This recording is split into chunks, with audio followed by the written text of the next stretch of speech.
सत्संग ऐसी जगह है जहां पर आपको अपने से जोड़ता। हम संसार के बाजारों में जाते हैं, दुनियादारी से जुड़ते हैं, चीजों से जुड़ते हैं, लेकिन हम अपने से कोसों दूर हो जाते हैं। किसी शायर ने सुंदर कहा, उसने बड़ा काम कर लिया जिसने अपने आप से मुलाकात कर लिया। जीवन में बहुत मुलाकात करते हो, परिवार से, रिश्तेदारी से, सगे संबंधियों से, लेकिन आप अपने से पूछना आपका अपना क्या है। कभी एकांत में बैठना, एकांत में बैठ करके अपने आप से पूछना कि मैं कौन हूं और मेरा क्या है। जो भी आपके पास चीजें हैं वो चीजें सारी यहीं छूट जाती है। मकान, दुकान, पत्नी, बच्चे, पति, परिवार, ये कहां तक जाएगा? ये सब अधिक से अधिक जाएंगे तो शमशान घाट तक। आगे तो आपका धर्म ही एक साथी है। आप जब पेट दर्द से कराहते हो ना, तो ख्याल रखना आपके बहुए हैं, आपके बेटे हैं, वो दर्द बांट नहीं पाते।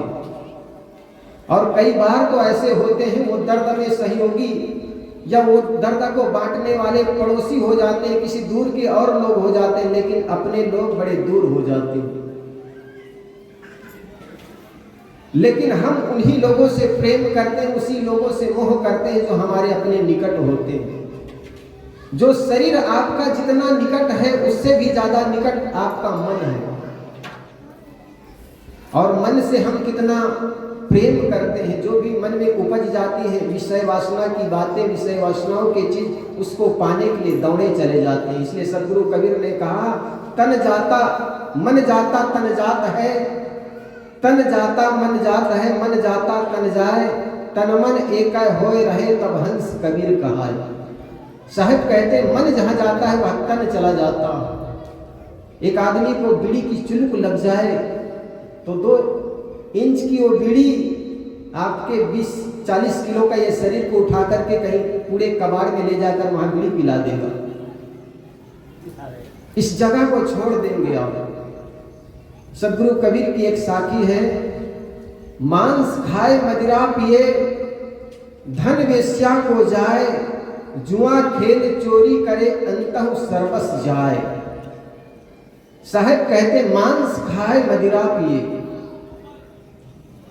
जीवन में किसी ने सदगुरु कबीर के पास जाकर के कहा, गुरुदेव आदमी का सर्वस्व पतन कब हो जाता है, आदमी का सब कुछ कब हार जाता है, पतित हो जाता है? तो गुरु जी ने कहा, मांस खाए मदिरा पिए, धन वेश्या को जाए, चोरी करे जुआ खेल चोरी करे, अंतः सब कुछ जाए।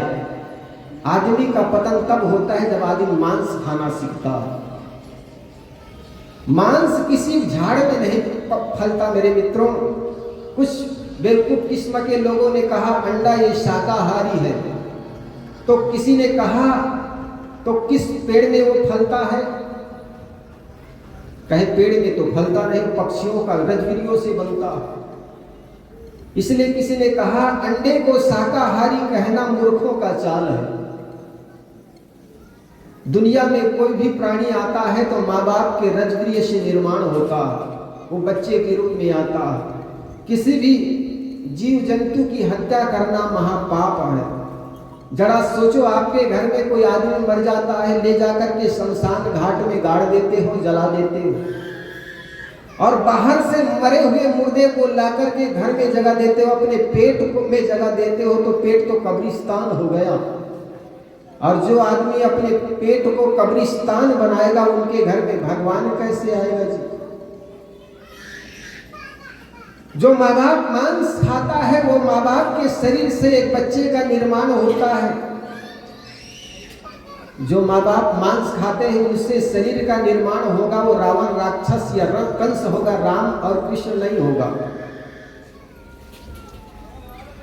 इसलिए सबसे पहले हमारा खान पान शुद्ध हो। जिस व्यक्ति का खान पान शुद्ध हो जाता है उसका आधा जीवन सुधर गया समझो। और इसके लिए सबसे पहली बात है आदमी का विचार शुद्ध हो। और विचार आदमी का तब शुद्ध होता है जब सत्संग में आते हैं। तो साहब कहते मांस खाए, जो भी मांस मिलता है किसी प्राणियों को मार करके ही मिलता है। जरा सोचे, एक कांटा हमारे शरीर में चुभ जाता है, गड़ जाता है, कितनी पीड़ाएं होती हैं। एक बेजान प्राणी पर हम हथियार चलाते हैं, छुरा चलाते हैं, उनको कितनी पीड़ा होती होगी। एक घर में 3 लड़के थे, एक बच्चा 6 महीने का था, एक 1.5 साल के था और तीसरा लड़का 3 वर्ष के था। उनके घर में त्योहार बार होता, माता पिता कभी मुर्गी ले आते, कभी बकरा ले आते, हथियार उठा करके काटते थे। बच्चे जब वो मुर्गा तड़पता था, पिता छुरी चलाते थे गले में,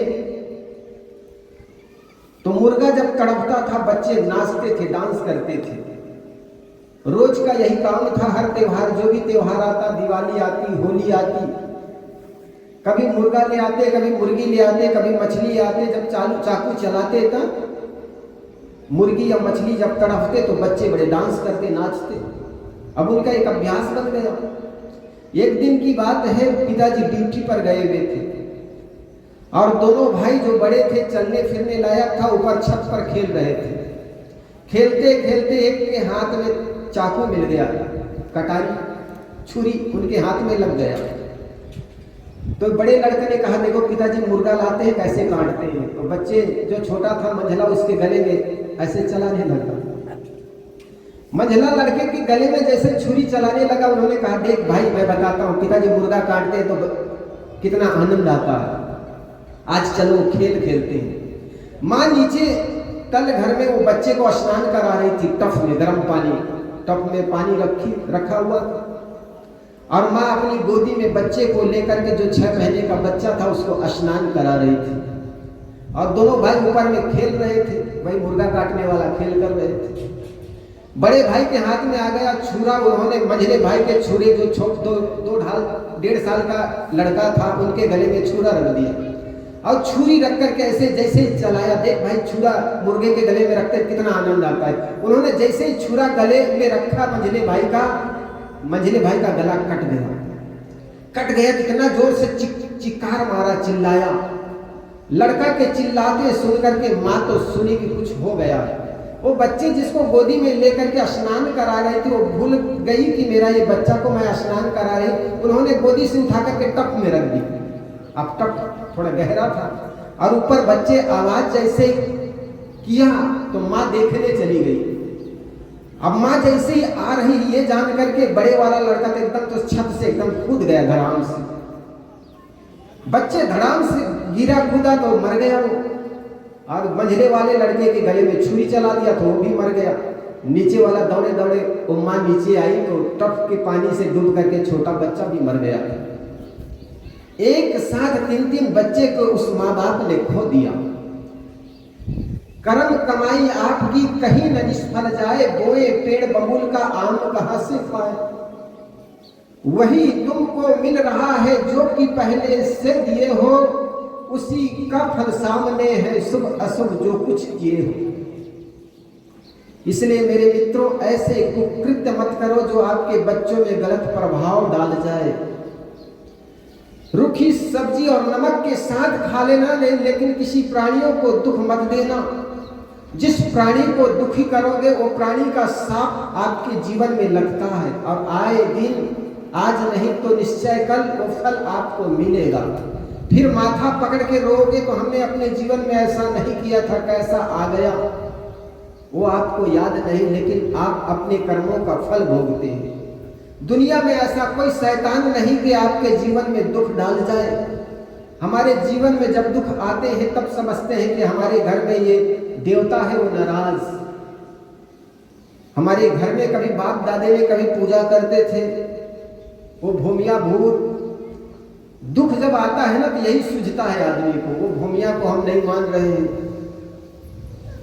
कोई ना कोई देवता और बताने वाले भी लोग हो जाते हैं कि आप उसको नहीं मान रहे, इसलिए उनको बकरा चाहिए, मुर्गा चाहिए।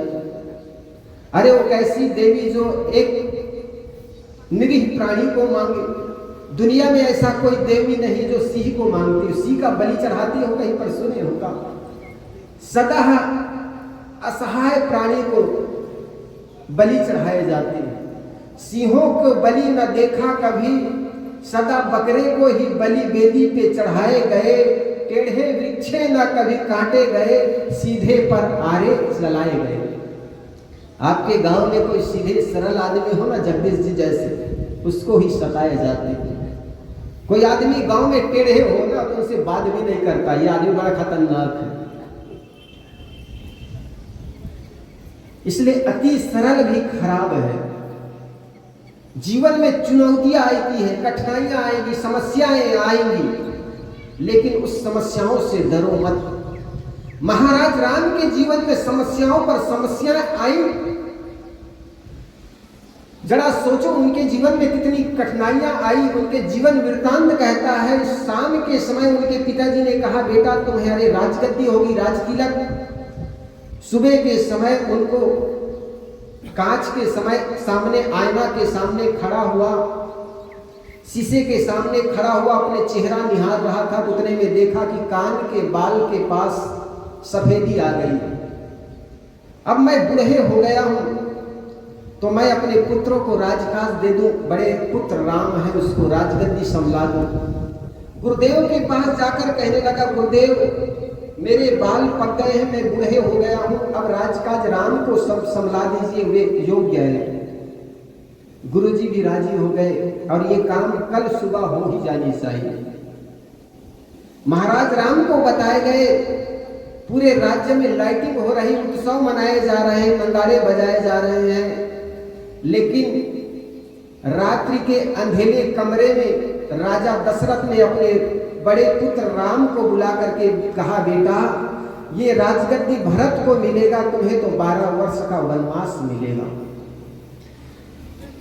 ये बात सुन करके महाराज राम विचलित नहीं हुए। जिस बात को सुन करके उन्होंने ये सुना कि राजगद्दी मिलेगी, जैसे उनके मन में प्रसन्नता रही, वही प्रसन्नता वनवास जाने की बात सुन करके भी उनके मन में रही। महाराज राम चाहते तो पिता को जेल में डाल सकते थे, क्योंकि उस समय सेनापति थे। और राजा दशरथ ने कहा भी, पुत्र मुझे जेल में डाल दो, मेरी वचन भी रह जाएगी और तुम्हारा काम भी बन जाएगा। लेकिन उसने ऐसा नहीं किया। महाराज लक्ष्मण को भी खेद हुई, पीड़ा हुआ। उन्होंने कहा, भैया ये तीर धनुष कब काम आएगा? तुम कहते हो अत्याचार होने नहीं दूंगा, तो तुम्हारे राज्य में ही अत्याचार हो रहा है, ये धनुष और बाण कब काम आएगा? तो महाराज राम ने कहा, भाई किस पर बाण चलाऊं? उस पिता पर जिन्होंने शीशे के सामने कान के एक ऊपर का बाल को पका देख करके सोचा पुत्रों को राजगद्दी दे दूं, उस पिता पर मैं बाण चलाऊं? कि उस मां पर बाण चलाऊं जिन्होंने मुझे स्वप्न में भी याद कर लेती थी, तो मुझे गोद में उठा करके अपने पास सुला देती थी? उस कैकेयी मां पर बाण चलाऊं? कि उस भरत भाई पर बाण चलाऊं जिनके सीमा पर पाप समझ करके भी सोचता था कि इसके सीमा में मैं प्रवेश करूं या न करूं? उस भाई पर बाण चलाऊं? उनके जीवन पर कितने कठिनाइयां आई।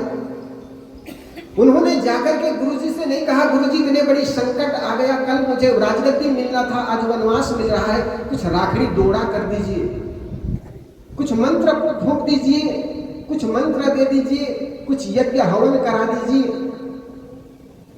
आपके घर में कोई बच्चे बीमार हो जाते हैं, कोई तकलीफ आ जाती है, कोई अदालत कचहरी में हार जाते हैं, तो चले जाते हैं गुरुजी के पास, ओझा बैगा के पास, किसी पंडित के पास, कहते हैं पंडित जी कोई यज्ञ कर दीजिए, कोई भागवत की कथा कर दीजिए, मेरे घर में विपत्ति पर विपत्ति आ रही है। महाराज राम ऐसे नहीं करते। हम अपने इतिहास से भी कुछ सीखें। महाराज राम ने सहज स्वीकार कर लिए, चाहे सीता का हरण हुई हो तब, या लक्ष्मण को शक्ति बाण लगा हो तब। आपके घर में कोई बीमार पड़ जाते हैं तो चले जाते हो कोई राखड़ी डोरा करने के लिए। महाराज राम के जीवन में कोई चमत्कारिक घटना नहीं घटी है, जरा देखिए। उन्होंने फूका झाड़ा नहीं किया। हनुमान जी को जड़ी बूटी भेजने के लिए धौलागिरी पर्वत भेज दिए और उस जड़ी बूटी से उनका इलाज किया। और हम चमत्कार को नमस्कार करते जाते चले जाते हैं, फूका झाड़े में लग जाते हैं, कोई माला ताबीज पहनने में लग जाते हैं। इन महापुरुषों के जीवन से भी कुछ हम सीखें, लेकिन हम केवल चमत्कार के पीछे दौड़े चले जाते हैं। हम तो सोचते हैं कि बिना कुछ किए शिवलिंगी पर पानी डाल दिए और जीवन की सारी समस्याएं दूर हो जाए, एक लोटा जल सारे समस्याओं के हल। लग गए ऐसे पीछे, और ऐसे ढोंगी बाबुआओं की और पंडितों की भी कमी नहीं। जरा झांक कर देखें, महाराज राम के जीवन में इतनी बड़ी बड़ी समस्याएं आई और हम इतने कमजोर और कायर हैं। जरा सी समस्याएं घर में नहीं आई कि दौड़े दौड़े चले गए तथाकथित पहले फैल पंडित के पास, कहे महाराज गृह शांति करवा दीजिए, सत्यनारायण की कथा करा दीजिए। न जाने कैसी कैसी कर्मकांडों में हम अपने जीवन को जोड़ते चले जाते। ये कर्मकांड करने से जीवन सुधरने वाला नहीं है, इसलिए कोई भी कर्म करते हुए उनके पहले विचार करो। तो जीवन पतन होने का मुख्य कारण है मांस खाए मदिरा पिए। दूसरी बात साहब कहते मदिरा, जिसको शराब कहते हो, इंग्लिश में वाइन कहते हैं। शराब का अर्थ सा नाम सड़ो, बा नाम बर्बाद हो जाओ और रा नाम रो, ताका नाम शराब। एक गांव में शराब से होने वाली हानि के बारे में बताने वाला दो अधिकारी आए, शराब बंदी लगाने वाले दो अधिकारी आए। गांव के चौराहे पर सभा किए तो गांव के सारे लोग इकट्ठे हुए। पहले तो व्याख्यान दिए कि शराब पीने से हानियां होती हैं, घर के जेवरात बिक जाते हैं, धन बिक जाते हैं, जीवन खराब हो जाता है। उसके बाद उन्होंने एक प्रयोग किया, एक टेबल पर दो गिलास निकाले, दोनों गिलास में, एक गिलास में शराब भरा गया, दूसरे गिलास में पानी भरा गया। ये कीड़ा उठा करके पानी के गिलास में डाला। बोलिए सदगुरुदेव की जय। हमारा सत्संग कब तक चलेगा? 4 बजे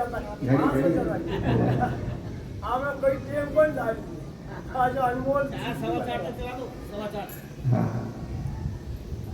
तो एक गांव में शराब बंदी वाले दो अधिकारी आए, ये बताने के लिए शराब पियोगे तो मर जाओगे, शराब पियोगे तो हानियां होगी, घर के जेवरात बिक जाते हैं, धन बिक जाते हैं, जमीन बिक जाती है। ये बताने के बाद उन्होंने प्रयोग किया, दो गिलास निकाले, टेबल पर रखा, एक गिलास शराब से भरा गया, एक गिलास में पानी भरा गया। एक कीड़े उठा करके पानी से भरा हुआ गिलास में डाला, निकाल करके दिखाया, ये क्या हुआ? मरा नहीं। कुछ देर बाद शराब से भरा हुआ गिलास में वो कीड़े को डुबाया तो 2 सेकंड बाद तड़प तड़प के कीड़ा मर गया।